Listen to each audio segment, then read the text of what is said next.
اعوذ باللہ من الشیطان اللعین الرجیم بسم اللہ الرحمن الرحیم الحمد للہ وکفا وسلام علی عبادہ الذین اصطفی اللہم صل علی محمد وآل محمد۔ سورہ یونس، اس کا تعارف اور اس کے حیرت انگیز فضائل و برکات سے متعلق آج ہماری گفتگو ہوگی۔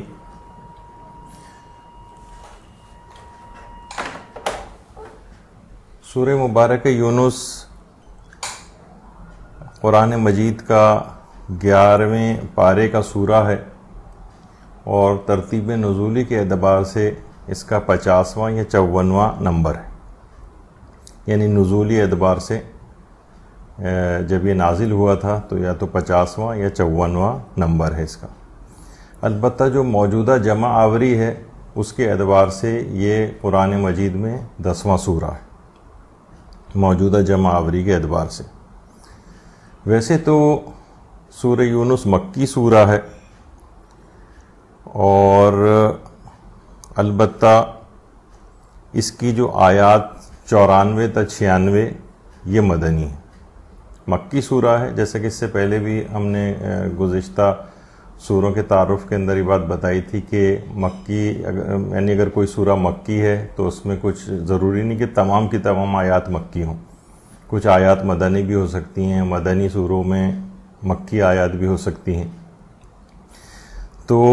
اس کی جو آیات 94 تا 96 جو ہیں وہ مدنی ہیں، اگرچہ سورہ خود مکی ہے، اور اس میں کل آیات کی تعداد 109 ہے، اور اس سورہ میں 1844 کلمات ہیں اور 7593 الفاظ ہیں۔ یا پھر ان روایات کی روشنی میں بات عرض کر دی جائے جس میں یہ کہا گیا ہے کہ قرآن کے ہر حرف اور لفظ کے اوپر الگ الگ نیکیاں جو ہے ملتی ہیں، تو اس طرح کم سے کم اس سورے کی تلاوت سے 7593 تو صرف نیکیاں کم سے کم جو ہے وہ تو ضرور مومن کے نام اعمال میں جاتی ہیں۔ اچھا، اس کے متعلق یہ کہا جاتا ہے کہ وہ سورہ جو حروف مقطعات سے شروع ہوتے ہیں ان میں یہ سورہ چوتھے نمبر پر ہے۔ حروف مقطعات سے شروع ہونے والے سوروں میں یہ سورہ چوتھے نمبر پر ہے، اور یہ سورہ پیغمبر اکرم صلی اللہ علیہ وآلہ وسلم اللہم صل علی محمد وآل محمد کی مکی زندگی کے آخری 4 یا 5 سال میں نازل ہوا ہے۔ اگر ہم اس سورہ کی فضیلت دیکھیں تو فضیلت سورہ یونس کے اعتبار سے یہ سورہ، پہلی فضیلت اس کی یہ ہے کہ یہ جہالت سے حفاظت کرتا ہے۔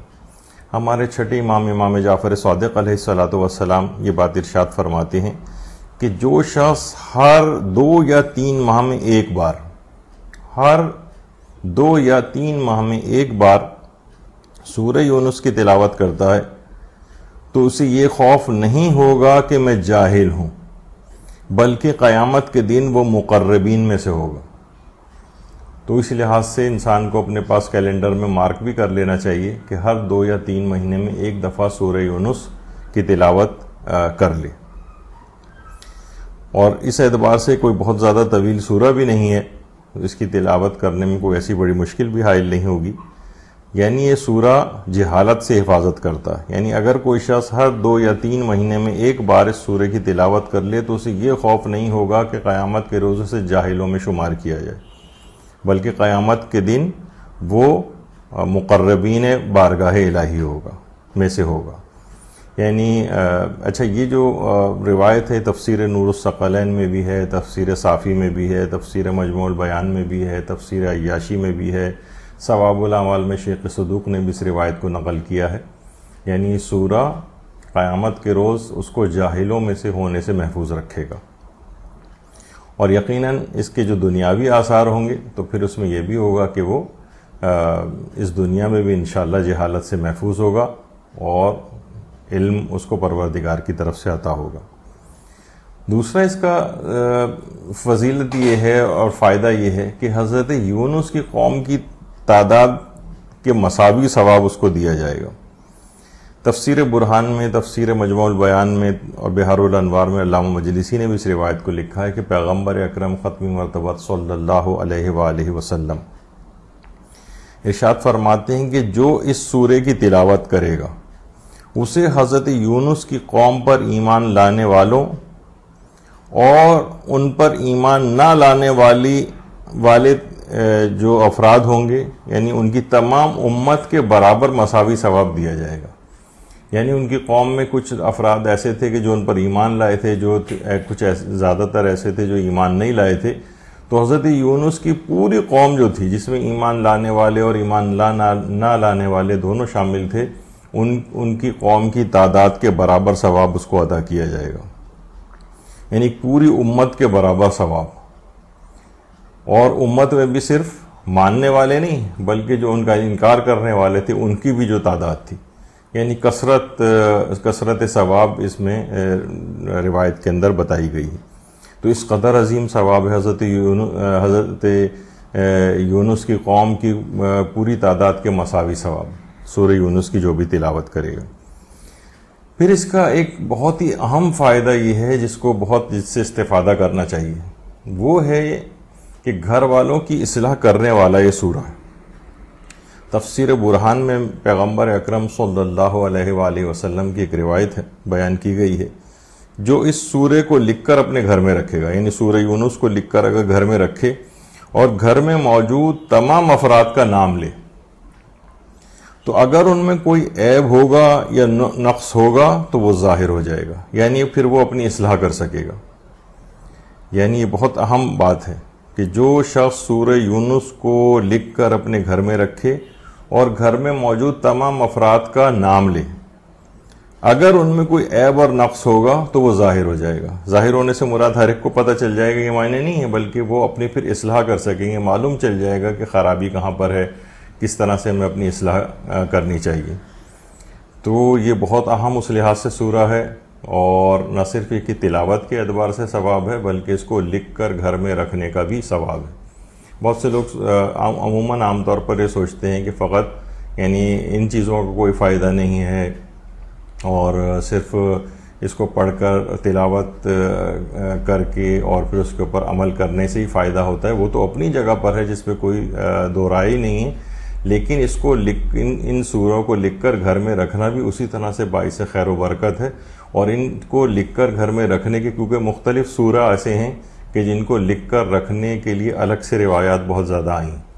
تو اس میں بھی ہے کہ انسان ان چیزوں سے بھی استفادہ کرے اور فائدہ اٹھائے اس سے۔ تو گھر والوں کی اصلاح کے اعتبار سے سورہ یونس کو گھر میں لکھ کر رکھنا، پھر تمام گھر میں موجود افراد کا اس پر نام لینا، تو اس میں جو بھی ان کے اندر خرابیاں ہوں گی، گھر والوں میں سے جو افراد ایسے ہیں ان کو اس کی بات کی انسان متوجہ ہو جائے گا کہ اچھا یہ یہاں پر خرابی ہے، پھر وہ اس کی اصلاح کر سکے گا۔ تو یہ گھر والوں کی اصلاح کرنے کے اعتبار سے بھی بہت اہم سورہ ہے۔ اسی طرح سے روایات میں یہ بات بھی بیان کی گئی ہے، اور تفسیر برہان میں بھی ہے، تفسیر مجموع البیان میں بھی ہے کہ پیغمبر اکرم صلی اللہ علیہ وآلہ وسلم اللہم صلی علی محمد وآل محمد، ان کی روایت کے مطابق فرعون کی قوم کے ساتھ غرق ہونے والوں کی تعداد کے 10 گنا برابر ثواب اس شخص کو دیا جائے گا جو سورہ یونس کی تلاوت کرتا، یعنی فرعون کی قوم کے ساتھ غرق ہونے والوں کی تعداد کے 10 گنا برابر ثواب۔ کس قدر بہانے سے پروردگار عالم ان ثوابوں کو عطا فرماتا ہے۔ تو بہت ساری اس طرح کی چیزیں ہیں، روایات ہیں کہ جس میں بہت اس انداز کے فائدے بیان کیے گئے ہیں، وہ انسان کو بہرحال اس لحاظ سے دیکھنا چاہیے اور اس کے اوپر عمل کرنے کی کوشش کرنی چاہیے۔ اچھا، پھر ایک اور ہے کہ اگر یہ بھی آئی ہے یہ چیز، جیسے کہ خواص جو کتاب ہے خواص آیات قرآن کریم، جس میں قرآنی آیات کے بہت سارے اس طرح کے خواص جو کہ علماء اور عرفاء وغیرہ نے ایکسپیرینس کیے ہیں، اس میں یہ ہے کہ اگر کوئی شخص سورہ یونس کی آیت نمبر 12 اگر اس آیت کو کسی نئے برتن پر خالص نیت اور خالص توجہ کے ساتھ لکھے، سورہ یونس کی آیت نمبر 12، یعنی اس آیت کو کسی نئے برتن پر، پرانے برتن پہ نہیں، کسی نئے برتن پر خالص نیت کے ساتھ اور مکمل توجہ کے ساتھ لکھے اور اس تحریر کو روغن زیتون سے محو کرے. یعنی مثلا زعفران وغیرہ سے لکھا اس نے، پھر اس کے بعد صرف ایک ہی آیت لکھنی ہے، آیت نمبر 12. پھر اس کے بعد روغن زیتون سے یعنی اولیو آئل جو ہوتا ہے اس سے اس کو محو کرے، اور پھر اس کو درد کی جگہ پر، اس تیل کو درد کی جگہ پر لگائے تو انشاءاللہ اس کا درد زائل ہو جائے گا. یعنی اگر پاؤں میں کسی جگہ پر اس کو تکلیف ہوتی ہے یا پہلو میں اس کے تکلیف ہوتی ہے، پیٹ میں بھی اگر کسی کو تکلیف ہے اور درد ہے، تو اس درد کے لیے بھی یہ اس کی خصوصیت بتائی گئی. یعنی سورہ یونس کی آیت نمبر 12 کو کسی نئے برتن پہ لکھا جائے، خالص نیت، خالص توجہ، پروردگار سے شفا مانگتے ہوئے، چاہتے ہوئے، آئمہ معصومین کا توسل اختیار کرتے ہوئے، اور پھر جو اس نے تحریر لکھی ہے اس کو اولیو آئل سے اس کو صاف کر دے، اور پھر وہ جو آئل ہو اس کو درد کی جگہ کے اوپر لگائے، پیٹ کے درد کی جگہ پر یا پاؤں میں کسی بھی جگہ پر ہو. ظاہر ہے کہ آیت قرآنی تو کوئی نہیں لگائی جا رہی، اور نہ تو کوئی انشاءاللہ پاؤں کوئی نجیس ہوگا کہ جس میں کوئی اس کا شائبہ ہو کہ کوئی توہین کا کوئی پہلو اس طرح سے نہ ہو. لیکن یہ کہ علاج کے لیے پہلو، پیٹ وغیرہ پر بھی وہ تیل اگر لگایا جائے گا تو انشاءاللہ اس کو شفا یابی نصیب ہوگی. اس کو بہت ایکسپیرینس کیا گیا ہے، مجربات ہیں یہ ساری چیزیں جو کہ ایکسپیرینس کی گئی ہیں، تو اس میں بھی یہ بہت فائدہ مند ہے. اچھا، وہ جو آیت ہے سورہ یونس کی آیت نمبر 12 کہ انسان کو جب کوئی نقصان پہنچتا ہے تو اٹھتے بیٹھتے کروٹیں بدلتے ہم کو پکارتا ہے، اور جب ہم اس نقصان کو دور کر دیتے ہیں تو یوں گزر جاتا ہے جیسے کبھی کسی مصیبت میں ہم کو پکارا ہی نہیں تھا. بے شک زیادتی کرنے والوں کے اعمال یوں ہی ان کے سامنے آراستہ کر دیے جاتے ہیں. یہ جو 12ویں آیت ہے یہ اس کو لکھ کر اور پھر اس کے بعد روغن زیتون سے اس کو محو کیا جائے، پھر اس تیل کو درد والی جگہ پر لگایا جائے. تو یہ اس کی 12ویں آیت ہے. اسی طرح سے وضع حمل میں آسانی کے لیے یعنی ڈیلیوری میں آسانی کے لیے یہ بھی کتاب خواص آیت قرآن کریم کے اندر یہ بات آئی ہے کہ سورہ یونس کی آیت نمبر 31 کو اگر خالص ایمان اور بالکل خالص نیت کے ساتھ، یعنی بالکل ایمان اور خالص نیت کے ساتھ وضع حمل میں آسانی کی نیت سے اگر وہ حامل عورت خود پڑھے تو اس کا درد بھی کم ہو جائے گا اور وضع حمل میں بہت آسانی پیدا ہو جائے گی. اگر اس کے لیے پڑھنا ممکن نہیں ہے تو کوئی دوسرے افراد اس کو پڑھ سکتے ہیں. بعض لیڈی ڈاکٹرز کے متعلق ہم نے سنا ہے کہ وہ مسلسل اس قسم کی جو بھی وضع حمل میں آسانی کی آیات ہیں یا دعائیں ہیں وہ انہوں نے زبانی یاد کی ہوئی ہیں. جب بھی وہ ڈیلیوری وغیرہ کرواتی ہیں تو مسلسل ان آیات کی تلاوت کرتی ہیں. ایک خاتون اسپیشلسٹ کے متعلق تو میں نے یہاں تک سنا ہے کہ وہ سورہ مریم بھی ان کو زبانی یاد ہے، سورہ مریم کی وہ تلاوت کر رہی ہوتی ہیں اس وقت. تو بہرحال وضع حمل میں آسانی کے لیے جو بھی دعائیں تعلیم کی گئی ہیں، اور یہ ایک نہیں ہے بلکہ بہت زیادہ اس طرح سے متعدد ہیں. تو جس وضع حمل کی کچھ آیات اور احادیث اور دعائیں الگ ہیں، اور جو ڈیورنگ پریگنینسی یعنی اگر یہ کوئی شخص ظاہر ہے کہ یہ چاہتا ہے کہ اس کا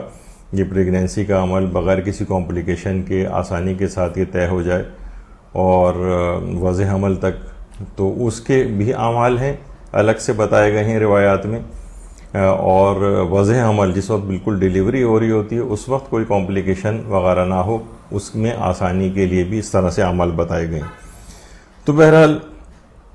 اس کی جو آیت نمبر 31 اے پیغمبر ان لوگوں سے کہو، پوچھو کہ وہ کون ہے جو تمہیں آسمان و زمین سے روزی دیتا ہے؟ وہ کون ہے جو سماع و بصر سننے اور دیکھنے کی طاقت کا مالک ہے؟ وہ کون ہے جو زندہ کو مردہ سے نکالتا ہے اور مردہ کو زندہ سے نکالتا ہے؟ اور وہ کون ہے جو کائنات کا انتظام کر رہا ہے؟ اس سوال پر وہ ضرور کہیں گے کہ اللہ. پس تم کہو کہ اگر حقیقت حال یہی ہے تو تم کیوں نہیں ڈرتے؟ یہ اس کی 31ویں آیت ہے سورہ یونس کی. یہ اس موقع پر اگر وہ جس کے ہاں ڈیلیوری ہو رہی وہ عورت خود تلاوت کرے یا اگر اس کے لیے تلاوت کرنا ممکن نہیں ہے یا یاد نہیں ہے یا اس کنڈیشن میں ہے کہ وہ خود نہیں پڑھ سکتی ہے، تو جو بھی اس کے قریب میں ہوں وہ اس آیت کو پڑھیں تو اس کی انشاءاللہ اس کے واضح عمل میں بہت آسانی ہوگی۔ اسی طرح سے دشمن پر غلبہ حاصل کرنے کے لیے، اچھا دشمن پر غلبہ حاصل کرنے سے مراد یعنی ہم مومنین دشمنوں اپنا جو عام طور پر لوگ ایک دوسرے کے گھریلو لائف میں دشمن بن جاتے ہیں، بھائی بھائی کا دشمن ہو گیا اور جناب اور رشتہ دار اس طرح سے جو ہے وہ دشمن ہو گئے، بہو ساس کی دشمن ہے، ساس بہو کی دشمن ہے، اس طرح سے ان چیزوں کو ان رشتوں کے لیے استعمال نہیں کرنا چاہیے۔ یعنی آپس کے معمولی اختلافات وغیرہ ہوں یا زیادہ بھی اختلافات ہو جائیں تو مومنین ایک دوسرے پر غلبہ حاصل کرنے کے لیے اس طرح کی چیزوں کو استعمال نہ کریں، ان کے لیے ہدایت کی دعا کریں پروردگار عالم سے کہ ان کا شر آپ سے دور ہو جائے، یہاں تک تو کر سکتے ہیں، لیکن غلبہ میں حاصل کر لوں وہ نیست و نابود ہو جائے، اس طرح کے لوگ چیزیں پوچھتے ہیں یا ان کو موت آ جائے جو آپ کا مخالف ہے، اس انداز سے۔ تو خواص آیات قرآن کریم جو کتاب ہے اس میں بھی ہمارے چھٹے امام جعفر صادق علیہ السلام سے روایت ہے کہ جو شخص بھی دشمن پر غلبے کی نیت سے اور اس پر فتح یاب ہونے کی نیت سے 21 مرتبہ خالص نیت کے ساتھ سورہ یونس کی تلاوت کرے تو انشاءاللہ وہ اپنے دشمن پر غالب آئے گا اور اس پر فتح یاب ہوگا۔ یعنی دشمنان اہل بیت اور دشمنان تشیع یا اس طرح کے جو افراد ہیں جو کہ بہت زیادہ کبھی پریشان کر رہے ہیں تو ان پر بھی غلبے کے لیے اس کو پڑھا جا سکتا ہے۔ یعنی 21 مرتبہ سورہ یونس کو خالص توجہ اور خالص نیت سے اس نیت کے ساتھ پڑھا جائے کہ آپ کا دشمن جو ہے وہ مغلوب ہو جائے۔ تو اس لحاظ سے بھی سورہ یونس کی بہت تاکید آئی ہے۔ سورہ یونس کی آیت نمبر 46 اس کی بھی بہت عظمت پائی جاتی ہے۔ ہمارے پانچویں امام محمد باقر علیہ السلام فرماتے ہیں کہ جب راوی قرات کرتے ہوئے سورہ یونس کی آیت نمبر 46 پر پہنچے، سورہ یونس کی آیت 46، اور رسول خواہ ہم آپ کو ابھی بعض وہ باتیں برے اعمال کے نتائج دکھا دیں جن کا ان منکرین سے وعدہ کیا گیا ہے،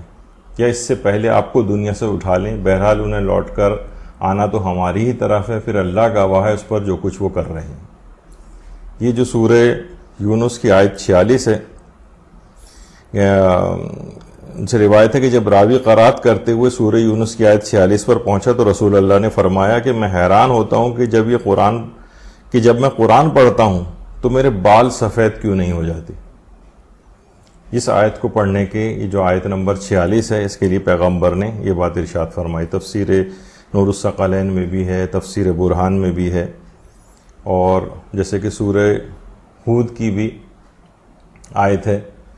کہ فاستقم کما امرت ومن تاب معک ولا تطغوا انہ بما تعملون بصیر، اور آپ کو جس طرح سے حکم دیا گیا اسی طرح استقامت سے کام لیں، اور وہ بھی جنہوں نے آپ کے ساتھ توبہ کر لی اور کوئی کسی طرح کی زیادتی نہ کرے کہ خدا سب کے اعمال کو خوب دیکھنے والا ہے۔ یعنی روایتوں میں یہ چیز آئی ہے کہ جب سورہ ہود کی آیت نازل ہوئی تھی تو اس آیت کے نازل ہونے کے بعد پیغمبر اکرم کے کچھ بالوں میں سفیدی نظر آئی تھی، تو پیغمبر نے سورہ یونس کی آیت نمبر 46 کے متعلق بھی یہ بات فرمائی کہ میں حیران ہوں کہ جب میں قرآن کی آیت پڑھتا ہوں تو میرے بال سفید کیوں نہیں ہو جاتے۔ اور سورہ ہود کی 114ویں آیت جب نازل ہوئی تھی فاستقم کما امرت، اے رسول استقامت اختیار کریں جیسا کہ آپ کو حکم دیا گیا ہے، تو اتنی اہم چیز ہے کہ دین پر استقامت، اور یہ بہت مشکل کام بھی ہے۔ انسان پیغمبر اکرم سے تو خیر بعید ہے یہ بات، لیکن ہم لوگوں کی تعلیم کے اعتبار سے کہ یہ کام مشکل ضرور ہے دین پر استقامت کا، لیکن ایسا کوئی ناممکن نہیں ہے۔ رسول استقامت اختیار کرو جیسے کہ حکم دیا گیا ہے، یعنی دین پر استقامت کا حکم پروردگار کے عالم کی طرف سے دیا گیا ہے۔ یہ نہیں کہ بالکل ایک کمزور پودے کی طرح سے تیز ہوا چلی تو بالکل زمین پر جھک گئے اور حالات سازگار ہوئے تو دین پر واپس آ گئے، حالات نامساعد ہوئے تو حرام کاموں کی طرف چلے گئے۔ یعنی دین میں استقامت اختیار کرنی اور اس کا حکم دیا گیا ہے۔ تو یہ اتنی اہم بات تھی کہ پیغمبر اکرم کے بالوں میں سفیدی نظر آنے لگی تھی. تو بہرحال یہ تو خیر سورہ ہود کی آیت تھی، لیکن اس سے پہلے سورہ یونس کی آیت نمبر 46 میں یہی بات آئی ہے. اچھا، اس کے علاوہ اس سورہ کے اندر کچھ بہت مشہور آیات بھی اس لحاظ سے موجود ہیں کہ مشہور ترین آیات جو اس سورہ کی ہیں ان میں ایک ہے آیت تحدی. اچھا، آیت تحدی اصلاً تحدی چیلنج کو کہتے ہیں، جو سورہ یونس کی آیت نمبر 38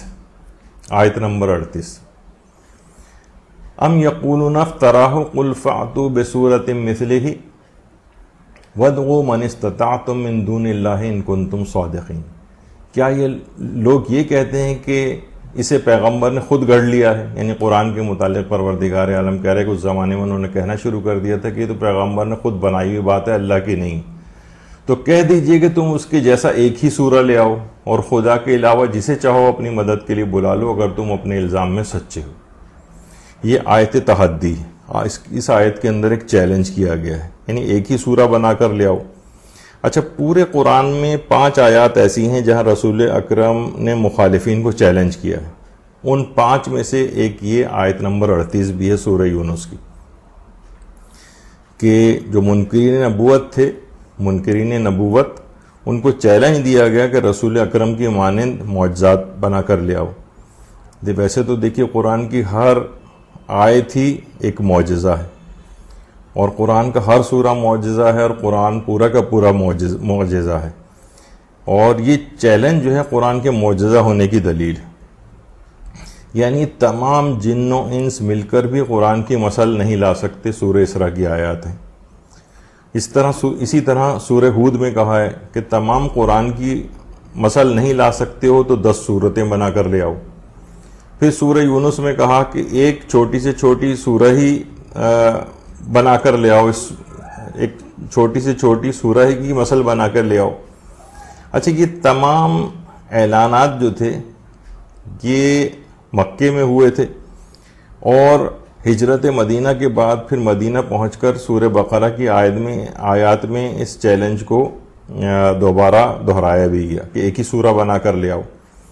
اور آج 1450 سال کے قریب تقریباً ہو چکے ہیں، اور یہ قرآن کی حقانیت کی دلیل ہے کہ کوئی شخص بھی آج تک اس کا کوئی مثل اور جواب نہیں لا سکا، اور قرآن کا یہ چیلنج جو ہے آج تک موجود ہے. کوئی آج تک اس کو ممکن ہی نہیں ہے کہ قرآن کا کوئی جواب لا سکے. فَإِلَّمْ تَفْعَلُوا وَلَن تَفْعَلُوا، اگر تم اس کی مثل نہیں لائے اور نہ لا سکتے ہو، یعنی قرآن نے واضح طور پر کہا ہے کہ جس سے قرآن کا معجزہ ہونا بالکل واضح ہو جاتا ہے. اچھا، بعض افراد نے کچھ چھوٹی چھوٹی سورہ بنانے کی کوشش بھی کی ہے. کسی نے سورہ کوثر بنانے کی کوشش کی. آیت اللہ خوئی نے البیان فی تفسیر القرآن، ان کی جو تفسیر قرآن لکھ رہے تھے، آیت اللہ خوئی نے مقدمہ تفسیر قرآن لکھا تھا، سورہ الحمد وغیرہ کی تفسیر لکھی تھی. اسی زمانے میں تفسیر المیزان آ گئی آیت اللہ محمد حسین طباطبائی کی، جس کو دیکھنے کے بعد کہا جاتا ہے کہ آیت اللہ خوئی نے تفسیر کا کام روک دیا تھا اور ایک اطمینان کا اظہار کیا تھا کہ جیسی تفسیر میں لکھنا چاہتا تھا وہ پہلے سے یعنی لکھ دی گئی ہے. تو اس پہ پھر مزید کام نہیں کیا انہوں نے. لیکن البیان فی تفسیر القرآن کے نام سے جو ان کا مقدمہ تفسیر ہے وہ اردو ترجمہ بھی ہو چکا ہے، اور تفسیر سورہ الحمد کو تو الگ سے اردو زبان میں شائع بھی کیا گیا ہے. تو اس میں آیت اللہ خوئی نے البیان فی تفسیر القرآن کے نام سے جو مقدمہ تفسیر آیا ہے، اس کے اندر بھی ان تمام جعلی طور پر افراد نے جو کوشش کی ہے سورہ بنانے کی، تو ان کے وہ جو سورہ انہوں نے صرف 4 5 6 آیتوں کے بھی جو سورہ بنائے ہیں، اس کے اندر اتنی غلطیوں کی نشاندہی کی ہے، یعنی وہ واقعتاً یہ ہے کہ جن لوگوں نے اس کی پوری ٹرائی کی ہے ان کو اس دنیا کے اندر انتہائی شرمندگی کا سامنا کرنا پڑا. یعنی صرف یہ نہیں کوئی بھی ٹیڑھی میڑھی کسی بھی طرح کی کوئی چیز بنا کر جو ہے وہ پیش کر دے اور کہہ دے کہ یہ دیکھیے ہم نے اس جیسا ایک سورہ جو ہے بنا دیا ہے. نہیں، وہ اس آیت اللہ خوئی نے تمام اس کے اغلاط بتائی ہیں. اس کے اندر وہ ایک تفصیلی موضوع ہے جو البیان فی تفسیر القرآن کے نام سے جو آپریشن آیت اللہ خوئی نے ان سورہ کا کیا ہے جو جعلی طور پر بنائے گئے ہیں قرآن کے مقابلے میں. تو بہرحال اس کے اندر ان تمام غلطیوں کی نشاندہی کی ہے. تو یہ آیت تحدی جو ہے وہ کہلاتی ہے، جو اس کی مشہور ترین آیت ہے سورہ یونس کی آیت نمبر 38 کہ اگر تم اس قرآن کی مسل نہیں بنا سکتے ہو تو کم سے کم ایک سورہ ہی بنا کر لے آؤ. تو ایک ہی سورہ لے آؤ. اور میں نے جیسے کہا کہ بہت سارے متعدد مقامات پر قرآن میں اس چیلنج کو بار بار دہرایا گیا ہے، جسے آج تک کبھی کوئی اس کا جواب نہیں لا سکا، جو کہ قرآن کے معجزہ ہونے کی دلیل ہے. اسی طرح سے اس کے اندر جو اس کی مشہور ترین آیات ہیں ان میں سے ایک آیت ظن ہے. آیت ظن، ان الظن وما يتبع اکثرهم الا ظنا ان الظن لا یغنی من الحق شیئا ان اللہ علیم بما یفعلون، 36ویں آیت. اور ان کی اکثریت تو صرف خیالات کا اتباع کرتی ہے، جبکہ گمان حق کے بارے میں کوئی فائدہ نہیں پہنچا سکتا، بے شک اللہ ان کے اعمال سے خوب واقف ہے. اچھا، اب یہ دیکھیے کہ آیت نمبر 36 جو ہے یہاں پر یعنی گمان اور ظن جو ہے یہ کسی بھی چیز کو، کسی حق بات کو ثابت نہیں کرتا. اس میں بہرحال ایک ہمارے ہاں ایک اصول فقہ کا بھی ایک قاعدہ اور ایک بحث ہے. یعنی اس آیت میں ظن و گمان پر عمل کرنے کی ممانعت ہے، لیکن ماہرین اصول فقہ جو ہیں وہ یہ بات واضح کرتے ہیں کہ ہر قسم کے ظن کی ممانعت نہیں کی گئی ہے، کیونکہ فقہ کے اندر ہم دیکھتے ہیں کہ بہت سارے ظن ایسے ہیں کہ جن کو حجت مانا گیا ہے، جن کے اوپر عمل کو جائز جو ہے وہ سمجھا گیا ہے. البتہ جو اصول دین ہیں، توحید، عدل، نبوت، امامت، قیامت، اس پہ مکمل یقین ہونا چاہیے. اور اس میں یہ نہیں کہ صرف ایک ظن سے کام نہیں لینا چاہیے، یعنی اصول دین کے اندر یقین ہو، ظن نہیں ہونا چاہیے. اور جن عقائد کا علم یعنی حاصل کرنا ضروری ہے، جن کے متعلق واجب ہے کہ ان کو حاصل کیا جائے، ان کے بارے میں بالکل یقین ہونا چاہیے، تقلید کے ذریعے بھی نہیں ہونا چاہیے. البتہ یہ کہ جو عام طور پہ کہا جاتا ہے کہ عقائد کے اندر تقلید نہیں ہوتی، یہ خود ایک ذرا تفصیلی موضوع ہے، اور تمام عقائد کی بات نہیں ہے، کیونکہ بہت سے عقائد اس طرح سے ہیں کہ ہم علماء سے دریافت کرتے ہیں کہ اس میں صحیح عقیدہ کیا ہے، پھر ان کی بات پر اطمینان ہو جاتا ہے تو ہم اس کو اپنا عقیدہ بناتے ہیں. البتہ وہ اصول دین کے متعلق بات ہے کہ اگر اصول دین میں بالکل یقین ہونا چاہیے آپ کو، اور وہ تقلیدی نہیں ہونا چاہیے. مثلا ہم یہ نہیں کہیں گے کہ توحید کو ہم اس وجہ سے مان رہے ہیں کہ مثلا آیت اللہ سیستانی نے کہا ہے، یا مثلا قیامت کو ہم اس وجہ سے مان رہے ہیں کہ انہوں نے کہا ہے. تو اس وجہ سے نہیں، بلکہ اس کے لیے ذاتی طور پر آپ کو یقین ہونا چاہیے. کچھ علماء اس میں دلیل کی بھی بات کرتے ہیں، جو کہ ایک الگ بہرحال موضوع ہے. یعنی جو ظن ہے یعنی یقینی بات نہیں ہے، وہ حق بات کو ثابت نہیں کرتی ہے. لیکن بہرحال یہ کہ یہ ہمارے ہاں تھوڑے سے ایک بات اور بتا دی جائے کہ ظن کیا چیز ہوتی ہے، آپ کو سمجھانے کے لیے اس لحاظ سے بات کہی جا سکتی ہے کہ دیکھیے عام طور پر علماء اس کو اس طرح سے بھی بیان کرتے ہیں کہ جیسے وہم ہے، وہم 0% خیال کو کہتے ہیں، وہم 0%، یعنی بالکل ایک ایسے ہی آپ کو دل میں ایک وسوسہ سا پیدا ہو رہا ہے، اس کی کوئی اہمیت نہیں. عام طور پر لوگ وہم کو ہی شک سمجھنے لگتے ہیں، جبکہ ایسا نہیں. وہم 0% خیال ہے، اور مثلا 1% سے لے کر 49% تک کا خیال ہوتا ہے، اسے احتمال کہتے ہیں. احتمال. اچھا، کبھی کبھار احتمال عقلائی بھی ہوتا ہے، اس کی بھی بڑی اہمیت ہوتی ہے. عقلاء کے نزدیک اس کا احتمال، یہ بھی شریعت کے بہت سارے مسائل کے اندر حجت سمجھا جاتا ہے کہ احتمال عقلائی اگر ہے تو اس کے مطابق عمل کیا جائے گا. اچھا، 50% جو خیال ہوتا ہے اس کو شک کہتے ہیں. ایسا یعنی شک کہتے ہیں ایسا خیال جس کے دونوں پہلو بالکل برابر ہوتے ہیں، 50%. اچھا، اسی طرح سے 51 سے لے کر 98% تک کا خیال ہوتا ہے، اسے عام طور پر ظن کہا جاتا ہے. یہ سمجھانے کے لیے پرسنٹیج ہے، یعنی 51 سے 98% تک کا خیال، اور 99% خیال اسے اطمینان کہتے ہیں، اور 100% خیال کو یقین کہتے ہیں. تو 0% جو خیال ہوتا ہے وہ وہم ہے، 1 سے لے کر 49% تک کا خیال احتمال ہے، 50% شک ہے، 51 سے 98% تک کا ظن ہے، 99 اطمینان ہے، 100% یقین ہے۔ تو یہ چیزیں اس وجہ سے بھی بتائی گئی ہیں کہ فقہی مسائل کے اندر یہ چیزیں آتی ہیں عام طور پر۔ اچھا، اسی کے اندر جیسے اس میں مثال اب دی جا سکتی ہے کہ یہ ظن کی بات ویسے تو عقائد وغیرہ میں نہیں چلتی لیکن فقہ میں چلتی ہے۔ مثلا کہا جاتا ہے، ایک اصول ہے ہمارے ہیں کہ رکعات جو ہیں نماز کی ان کا ظن یقین ہے اور افعال کا ظن شک ہے۔ یعنی نماز میں 2 طرح کی چیزیں ہوتی ہیں، ایک تو رکعات ہوتی ہیں اور ایک افعال ہوتے ہیں، مثلا رکوع ہے، سجدہ ہے۔ تو علماء یہ بیان فرماتے ہیں اگر کسی کو رکعات میں ظن ہو جائے، مثلا اگر وہ نماز کوئی شخص پڑھ رہا ہے اور اسے یہ شک ہو جائے کہ میری تیسری رکعت ہے یا چوتھی رکعت، اچھا اگر 100% دل کی بات ہو تو پھر تو وہ شک ہوگا ہی نہیں، اپنے یقین کے مطابق عمل کرے گا، ظاہر ہے اس کے مطابق نماز پڑھے گا۔ لیکن اگر اس کو شک ہو جائے یا ظن ہو جائے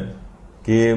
دل مثلا 70% دل یہ کہہ رہا ہے، 60% دل یہ کہہ رہا ہے، یعنی دل ایک طرف جھک رہا ہو کہ میری تیسری رکعت ہے، تو اسی تیسری رکعت کو ہی سمجھ کے وہ مکمل کرے، اور 4 رکعت ہی نماز پڑھ رہا ہے تو اس کے بعد چوتھی رکعت پڑھ کے نماز ختم کرے، کچھ بھی اس کو نہیں کرنا ہے، کیونکہ رکعات کا جو ظن ہے وہ یقین کے قائم مقام ہے۔ رکعات کا ظن یقین ہے، یعنی یہ فقہ کا اصول فقہ کا ایک قاعدہ ہے ہماری فقہ کا کہ رکعات کا جو ظن ہوتا ہے وہ یقین ہے، یعنی اس میں اگرچہ 100% بات نہیں، اس کے مطابق عمل کرنا چاہیے، لیکن اس کے ظن کو بھی یقین سمجھا گیا ہے۔ یعنی آپ یہی سمجھیں کہ یعنی دل جس طرف بھی آپ کا جھک رہا ہے، آپ اسی جھکے ہوئے دل کی طرف، یعنی دیکھیے 50% ہوتا ہے تو وہ شک ہوتا ہے، لیکن اگر ہم غور و فکر کریں، تھوڑا سا دل میں سوچیں کہ مثلا میری تیسری رکعت ہے، چوتھی رکعت، گھڑی بھی ہمارے سامنے ہے، مثلا یہ ہاتھ میں ہے، ہم نے دیکھا کہ ہم 1 رکعت عام طور پر 1 منٹ میں پڑھ لیتے ہیں، تو ابھی تو 3 منٹ ہوئے ہیں، تو دل خود بخود جھک گیا کہ یہ تیسری رکعت ہی ہوگی، یا مثلا دل جھک گیا کہ میری چوتھی رکعت ہے، بس چوتھی رکعت سمجھ کے اسے نماز کو ختم کریں اور اسی کو یقین سمجھیں، اور اس کے بعد کچھ بھی آپ کو نہیں کرنا ہے۔ یعنی جو عقائد والے جو ظن ہیں ان کی بات الگ ہے، اور یہ میں اس کی تفسیر کے طور پر نہیں بات کر رہا ہوں، بلکہ اس سے ضمنی جو کچھ چیزیں ہیں جہاں پر یہ ظن عام طور پہ لوگ اس طرح کی چیزیں پیش کرتے ہیں تو وہ فقہ کے اندر نہیں چلتی ہیں، صرف یہ بات بیان کرنا اس میں مقصود ہے۔ رکعات کا ظن یقین ہوتا ہے۔ اچھا، اسی طرح سے افعال کا ظن شک ہے، یعنی افعال مثلا اگر آپ سجدہ کر کے بیٹھے اور اب یہ شک ہونے لگا پتہ نہیں میں نے 1 سجدہ کیا ہے یا 2 سجدے کیے، یہ فعل تھا آپ کا، افعال میں آتا ہے سجدے،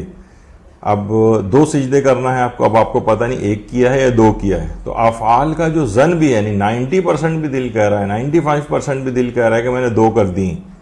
تب بھی اس کو یقین نہیں سمجھا جائے گا، بلکہ سمجھا جائے گا کہ یہ شک ہی ہے اور 1 سجدہ آپ کو اور کرنا پڑے گا۔ یعنی آپ کو تو پتہ نہیں ہے بہرحال کہ آپ کا پہلا سجدہ تھا یا دوسرا سجدہ تھا،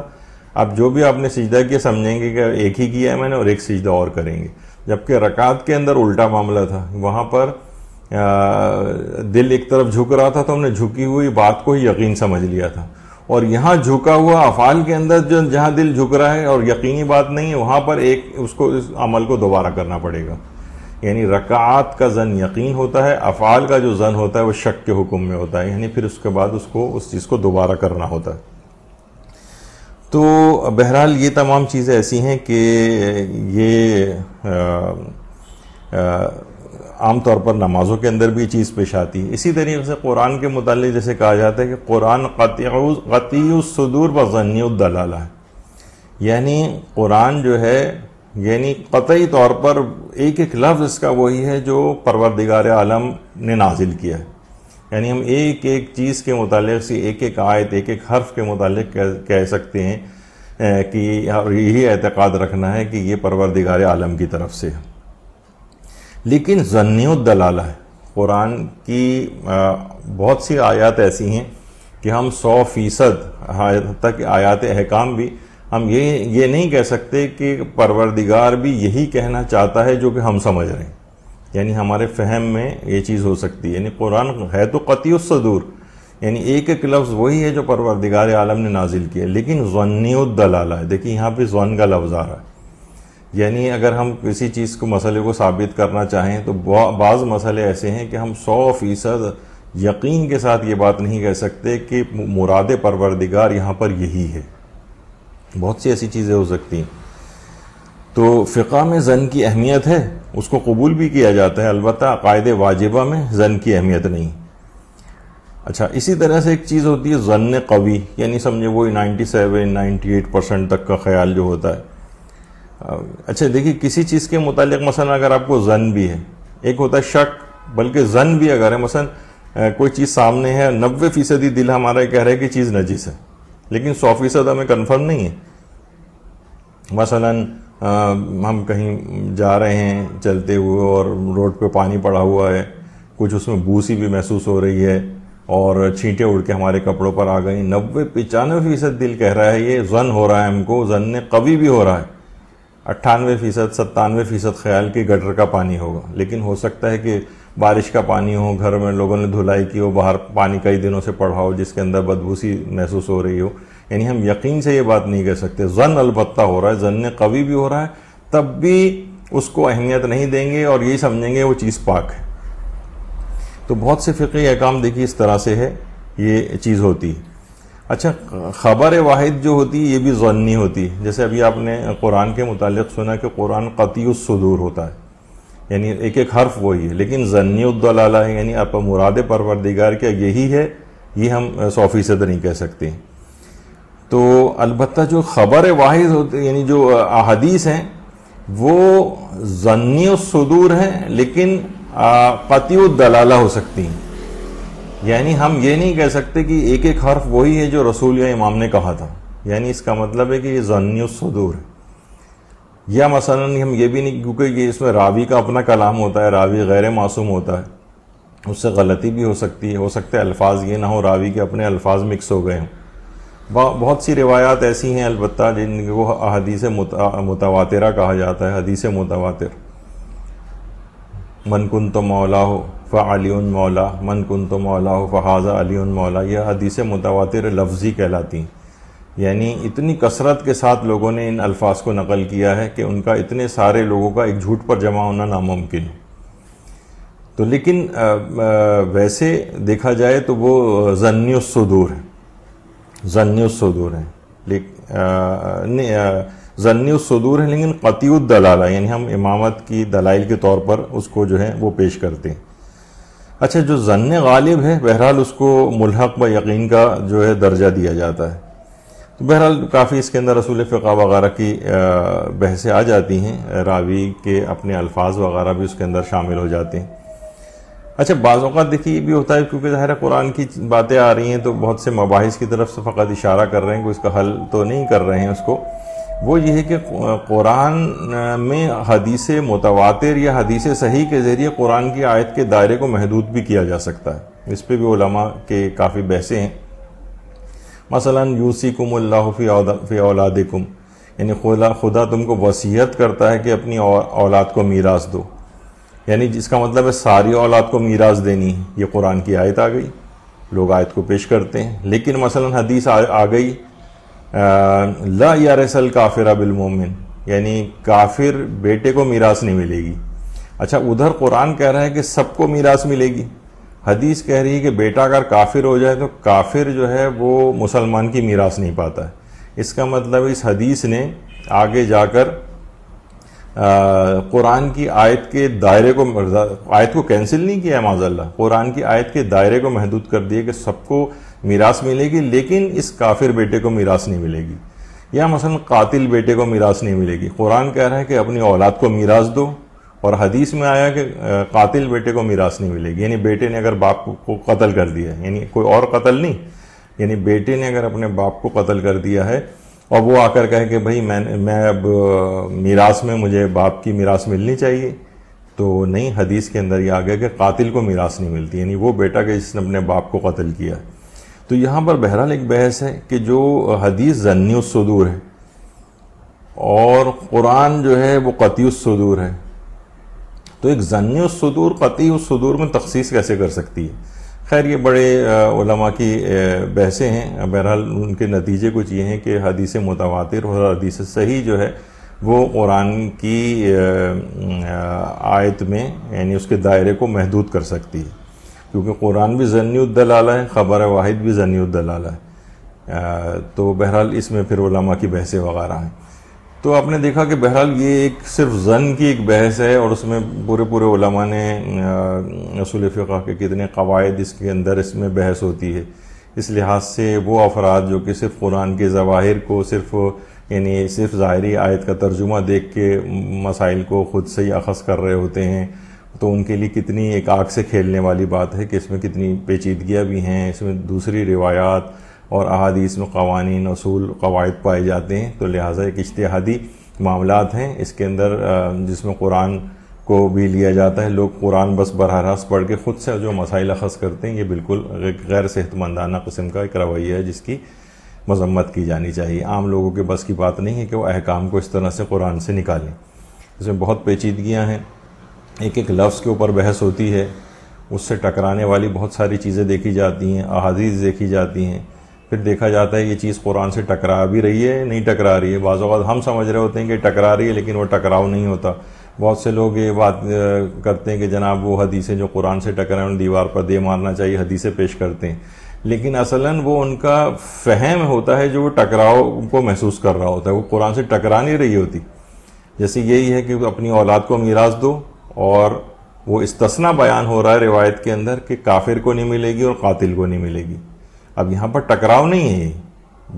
یہ ہمارا فہم ہے جو کہ ٹکراؤ کو سمجھ رہا ہے. اصلاً ہم اس وجہ سے کہ صرف اپنے فہم کی وجہ سے یا سوء فہم کی وجہ سے حدیث کو ٹھکرا رہے ہوتے ہیں، جبکہ یہ غلط ہے. ہوتا ہے عام افراد کے بس کی بات نہیں کہ اس طرح کی چیزوں کے اندر وہ گرفتار ہوں. اچھا، اسی طریقے سے اس میں ایک آیت ہے وآخر دعوانا ان الحمد للہ رب العالمین. یہ تو خیر نہیں ہے، آیت یہ ہے وآخر دعواہم ان الحمد للہ رب العالمین. اچھا، تقاریر میں یہ آیت خطبوں میں یا پیغامات کے آخر کے اندر عام طور پر پڑھی جاتی ہے، لیکن اجتماع میں اگر پڑھا جائے تو آخر و دعوانا کر دیتے ہیں تاکہ وہ اجتماعی دعا کے اندر تبدیل ہو جائے. لیکن ویسے آیت ہے تو ان ترجمہ یہ ہے کہ وہاں ان کا قول یہ ہوگا کہ خدایا تو پاک اور بے نیاز ہے، اور ان کا تحفہ سلام ہوگا، اور ان کا آخری بیان یہ ہوگا کہ ساری تعریف خدائے رب العالمین کے لیے. وآخر دعواہم ان الحمد للہ رب العالمین، یہ جس کو خطبہ وغیرہ وآخر دعوانا ان الحمد للہ رب العالمین، یہ بھی مشہور اس کی آیات کے اندر سے ایک ہے. اچھا، اسی طرح سے اس کی ایک آیت نمبر 64 ہے جس کے اندر متقین کی صفات بیان کی گئی ہیں. لہم البشری فی الحیات الدنیا وفی الآخرہ لا تبدیل لکلمات اللہ ذالک هو الفوز العظیم. ان کے لیے زندگانی دنیا اور آخرت دونوں مقامات پر بشارت اور خوشخبری ہے، اور کلمات خدا میں کوئی تبدیلی واقع نہیں ہو سکتی، اور یہی در حقیقت عظیم کامیابی ہے. یہ بھی اس کی مشہور آیات میں سے آیت نمبر 64 کہ جس کے اندر متقین کی صفات بیان کی گئی.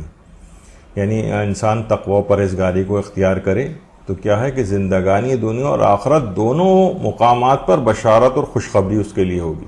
واقعتاً قرآن کی ان آیات میں انسان غور کرے کہ تقوی اختیار کرنے میں یعنی دنیا کی زندگی میں بھی اس کے لیے بشارت اور خوشخبریاں ہیں، اور آخرت کی زندگی کے اندر بھی بشارت اور خوشخبریاں ہیں، اور کلمات خدا میں کوئی تبدیلی واقع نہیں ہو سکتی. یعنی جو وعدہ اس نے متقین کے ساتھ کیا ہے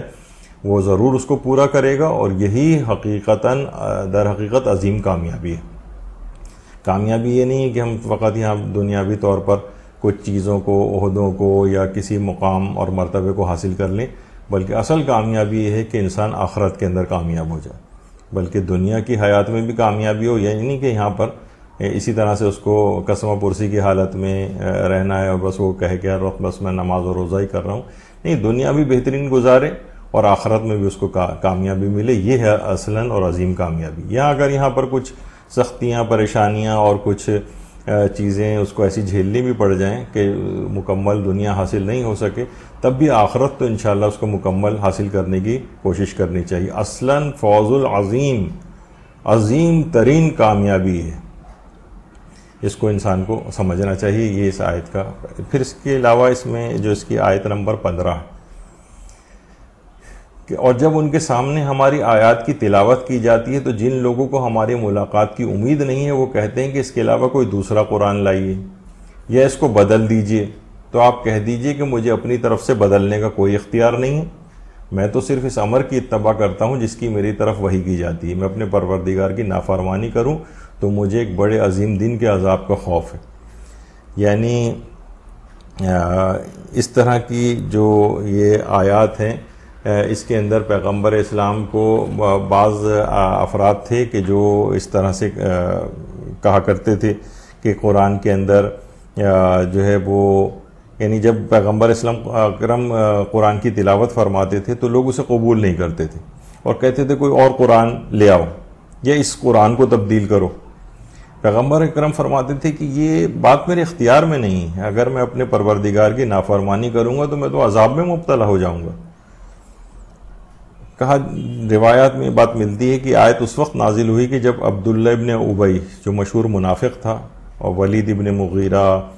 اور عمر ابن عبداللہ وغیرہ، انہوں نے پیغمبر اکرم سے کہا تھا کہ ہمارے لیے ایسا قرآن لے کر آئیں جو ہمیں لات و منات و حبل کی پرستش سے منع نہ کرے، یعنی تبدیلی کر دیں قرآن کے اندر، یہ تو قرآن منع کر رہا ہوتا ہے نا۔ پیغمبر اکرم نے کہا مجھے تو اپنی طرف سے بدلنے کا کوئی اختیار ہی نہیں، میں تو فقط اس امر کی اتباع کرتا ہوں جس کی میری طرف وحی کی جاتی ہے، میں اپنے پروردگار کی اگر نافرمانی کروں گا، اس قرآن کو بدلوں گا تو مجھے ایک بڑے عظیم دن کے عذاب کا خوف ہے۔ خود بدلتے نہیں، قرآن کو بدل دیتے ہیں، وہ ہیں کتنے فقیہان حرم بے توفیق، جو علامہ اقبال نے کہا ہے۔ یعنی انسان بعض اوقات قرآن کو بدلنے کی کوشش کرتا ہے، وہ چاہتا ہے کہ جو میرا عقائد اور نظریات ہیں وہ قرآن ان کی تائید کرے، یعنی وہ خود قرآن کی بات کی تائید نہیں کر رہا ہوتا، بلکہ جتنے بھی دیکھیں کہ باطل فرقے بھی ہیں وہ اپنے عقائد کے استناد کے لیے قرآن کی آیات ہی کو پیش کرتے ہیں توڑ مڑوڑ کر۔ تو بہرحال یہاں پر یہ بھی مشہور اس کی آیات میں سے ایک آیت ہے۔ اچھا، اسی طرح سے اس میں مختلف تاریخی واقعات بھی بیان کیے گئے ہیں، مثلا داستان حضرت نوح بیان کی گئی ہے، طوفان نوح کا پورا واقعہ اس کے اندر آیا ہے آیت 71 اور 72 میں تاریخی واقعات میں۔ اسی طرح سے مثلا داستان موسیٰ، وہ آیات جو اس کی 75 سے لے کر 92 تک ہیں، اس میں فرعون اور ساحروں کے ساتھ جو مقابلہ ہے حضرت موسیٰ کے واقعات میں، وہ اس کے اندر آئے ہیں اسی سورہ میں، جو کہ اس میں پڑھے جا سکتے ہیں۔ اس کے علاوہ داستان حضرت یونس ہے، پھر وہ حضرت یونس کی قوم پر سے عذاب کا برطرف ہونا ہے، آیت نمبر 98 میں وہ تاریخی واقعات بھی ہیں۔ تو بہرحال بہت سے تاریخی واقعات ہیں، جیسے یہی داستان حضرت نوح و طوفان، داستان موسیٰ اور ساحروں سے مقابلہ، اور اسی طرح سے داستان حضرت یونس علیہ السلام۔ اچھا، اس سورہ کے جو مضامین ہیں اس میں وجود خدا کو ثابت کرنے کے دلائل اس سورہ کے اندر موجود ہیں، کائنات کے اسرار و رموز کی طرف غور و فکر وہ اس سورہ کے اندر جو ہے وہ موجود ہے۔ تو اور انبیاء کی داستانوں کے بیان کے ساتھ ساتھ رسول اللہ کے مقام و منزلت کو بھی اس سورہ کے اندر بیان کیا گیا ہے۔ تو یہ سورہ یونس کے مضامین ہیں۔ اور اچھا، اس کے اندر جو اور آیات بھی ہیں کہ بے شک تمہارا پروردگار وہ ہے جس نے زمین و آسمان کو 6 دنوں میں پیدا کیا ہے، اس کے بعد اپنے عرش پر اپنے اقتدار کو قائم کیا ہے، اور کوئی اس کی اجازت کے بغیر شفاعت کرنے والا نہیں ہے، وہی تمہارا پروردگار ہے، اسی کی عبادت کرو، کیا تمہیں ہوش نہیں آ رہا ہے؟ کیا تمہیں تذکر پیدا نہیں ہو رہا ہے؟ تو اس کے اندر بھی، اس میں بھی بڑی بحثیں ہیں کہ زمین و آسمان کو 6 دنوں میں پروردگار نے کیوں پیدا کیا، وہ تو کن فیکون کا مالک ہے، وہ فوراً بھی پیدا کر سکتا ہے۔ اس کے بھی مختلف جوابات ہیں جو کہ الگ ایک تفصیل چاہتے ہیں، صرف اشارہ کرتا ہوئے گزر رہا ہوں کہ اس کی مشہور آیات ہیں جو کہ عام طور پر لوگوں کے دماغوں میں بھی ہیں کہ آسمان کو 6 دنوں میں پیدا کیا، اور اس کی اجازت کے بغیر کوئی شفاعت کرنے والا نہیں ہے، یعنی جن جن افراد کو اجازت شفاعت ہوگی فقط وہی شفاعت وہاں پر کر سکیں گے، یہ اس کی ایک ہے۔ اچھا، پھر آخرت کی زندگی اور دنیا کی زندگی کی باتیں بیان کی گئی ہیں کہ مثلا دنیاوی زندگی کی مثال اس پانی جیسی ہے جسے ہم نے آسمان سے برسایا اور زمین سے وہ نباتات پیدا ہوئیں، پودے وغیرہ، جن کو انسان اور مویشی سب کھاتے ہیں، یہاں تک کہ جب زمین اپنی زیب و زینت کو لے چکی اور فصل کے سبزہ زار سے آراستہ ہو گئی اور اس کے مالک سمجھے کہ انہیں اس فصل پر قابو حاصل ہے، جب چاہیں گے کاٹ لیں گے، تو ایک دم رات یا دن کو ہمارا حکم آ گیا تو ہم نے اسے اس طرح سے کاٹ کے رکھ دیا کہ گویا وہاں کل کچھ تھا ہی نہیں۔ ہم غور و فکر کرنے والوں کے لیے اسی طرح کھول کھول کر اپنی آیتوں کو پیش کرتے ہیں۔ یعنی اس میں دنیاوی زندگی کی مثال یہاں پر بیان کی گئی ہے۔ انما مثل الحیات الدنیا کماء انزلناہ من السماء، یعنی دنیاوی کی مثال اس پانی کی سی ہے، یعنی آسمان سے برسا رہا ہے، زمین پیدا ہو رہی، سب کھا رہے ہیں، فصل تیار ہو گئی ہے، وہ سوچ رہے ہیں کہ ہم جب چاہیں کاٹ لیں گے، لیکن اچانک سے حکم خدا آ گیا اور سب ختم ہو گیا۔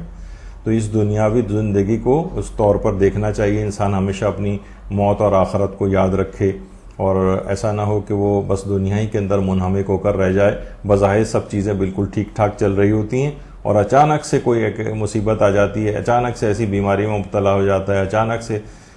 بس کہ اب اس کی زندگی کا ٹائم پورا ہو جاتا ہے اور اسے جانا پڑتا ہے۔ یہاں ہزاروں سال کی لوگ بیٹھ کے پلاننگ کر رہے ہوتے ہیں،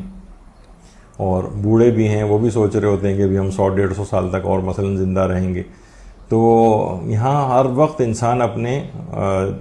تیاری موت کی مکمل رکھے اور دنیاوی زندگی کی اس مثال کو یاد رکھے جو پروردگار عالم نے سورہ یونس کی آیت نمبر جو ہے وہ 44 کے اندر پیش کی ہے۔ تو بہرحال اس طرح سے، اور پھر اگلی آیات میں، اور جن لوگوں نے برائیاں کمائی ہیں تو برائی کی سزا بھی ویسی ہی برائی ہے، اور ان پر ذلت و خواری چھا جائے گی، ان کو اللہ کے قانون مکافات عمل سے کوئی بچانے والا نہ ہوگا۔ ان کے چہرے سیاہ ہوں گے، گویا ان کے چہروں کو اندھیری رات کے ٹکڑوں سے ڈھانپ دیا گیا ہے۔ کأنما اغشیت وجوہہم قطعا من اللیل مظلما اولئک اصحاب النار ہم فیہا خالدون، یہی لوگ دوزخی ہوں گے جو اس میں ہمیشہ رہیں گے۔ یعنی جن لوگوں نے بھی برائیاں کمائی ہیں، برائیوں کی سزا بھی ویسی ہی برائی ہے۔ کہہ رہے ہیں کہ ان برائیوں، ان گناہوں کے نتیجے میں کیا ہوگا، ان کے چہروں پر ذلت و خواری چھا جائے گی، کوئی وہاں بچانے والا نہیں، اور اس قدر ان کے چہرے سیاہ پڑ جائیں گے۔ عجیب و غریب آیات۔ کأنما اغشیت وجوہہم قطعا من اللیل مظلما، گویا ان کے چہروں کو اندھیری رات کے ٹکڑوں سے ڈھانپ دیا گیا ہے۔ قرآن نے کس قدر گناہگاروں کے لیے یہ جو ہیں مثالیں بیان کی ہیں۔ واقعتاً جب ان کو ترجمے کے ساتھ انسان پڑھے تو صرف یہ نہیں کہ فقط پڑھتا ہوا چلا جائے اور اس کو پتہ ہی نہ چلے کہ پروردگار عالم ہم سے کیا کہہ رہے ہیں، ان کے ترجموں کو بھی دیکھنا چاہیے کہ کس قدر گناہ گاروں کے لیے جو ذلت اور خواری قیامت کے روز چھائی ہوگی، اس کو پروردگار عالم نے کس انداز سے بیان کیا۔ تو بہرحال ان چیزوں کو دیکھنا چاہیے۔ اور آیت نمبر 57 کے اندر یہ بات آئی ہے کہ اے لوگو، تمہارے پاس تمہارے پروردگار کی طرف سے قرآن کی شکل میں پند و موعظہ، دلوں کی بیماریوں کی شفا اور اہل ایمان کے لیے ہدایت و رحمت کا مجموعہ آ گیا ہے، یعنی قرآن۔ اب یعنی اس کے مطابق عمل کرنا ہے کہ قرآن کی شکل میں واعظ و نصیحت کی چیزیں بھی اس کے اندر ہیں، وَشِفَاءٌ لِمَا فِي الصُّدُورِ، دلوں کی بیماریوں کی شفا بھی اسی کے اندر ہے، جسمانی بیماریوں کی شفا بھی اسی میں ہے، دلوں کی بیماریوں کی شفا بھی اسی میں ہے۔ تو اس قرآن کی زیادہ سے زیادہ تلاوت، خاص طور پر ماہ رمضان المبارک بھی قریب ہے، اس کے اندر زیادہ سے زیادہ تلاوت کرنی چاہیے۔ اس کے اندر جو واعظ و نصیحت کی باتیں انسان کو سنے، حاصل کرے، اور اس طرح سے اپنے جسمانی اور روحانی بیماریوں کی شفا بھی اسی قرآن کے اندر تلاش کرے۔ انشاءاللہ جب اس کے اوپر عمل پیرا ہوگا تو دلوں کا زنگ بھی اس کا دور ہوگا، اور ہدایت اور رحمت مومنین کی شامل حال ہوگی۔ تو یہ اس کے کچھ پیغامات ہیں اس انداز سے، اور اس کا تعارف بھی آپ نے سنا، کچھ فضائل اور برکات بھی آپ نے اس کے سنے۔ تفصیل کے جو شائقین ہیں وہ بہرحال تفسیر نمونہ یا دیگر جو تفاسیر ہیں ہر آیت کے اعتبار سے وہ اس کے اندر مطالعہ کر سکتے ہیں، کیونکہ اس میں ایک سرسری سے ایک جائزہ ہم لیتے ہیں۔ تو یہ آپ کے سامنے اس کے اندر کون کون سی آیات، مشہور آیات کون سی ہیں، آیات کی فضیلت جو ہے وہ کیا ہے، خود اس سورے کی اپنی فضیلت کیا ہے، اس کی بہت سی انڈیویجول آیتوں کے اندر کون کون سے فقہی اور اصول فقہ کے قوانین وغیرہ ہیں، یہ سب چیزوں کا ایک ہلکا سا ایک اشارہ کرتے ہوئے ہم گزرے ہیں۔ البتہ اس کے اندر پیغام یہی ہے کہ انشاءاللہ کہ سب لوگ اس سورہ یونس کو الگ سے بھی تلاوت کریں گے اور اس کے اندر مفاہیم کے غور کے لیے مفصل تفاسیر ہیں ان کا مطالعہ بھی جاری رکھیں گے۔ انشاءاللہ اگلی نشست میں سورہ یونس کے بعد والا جو سورہ ہے اس پر ہماری گفتگو ہوگی۔ وصلی اللہ علی محمد وآلہ الطیبین الطاہرین۔ اللہم صل علی محمد وآل محمد وعجل فرجہم۔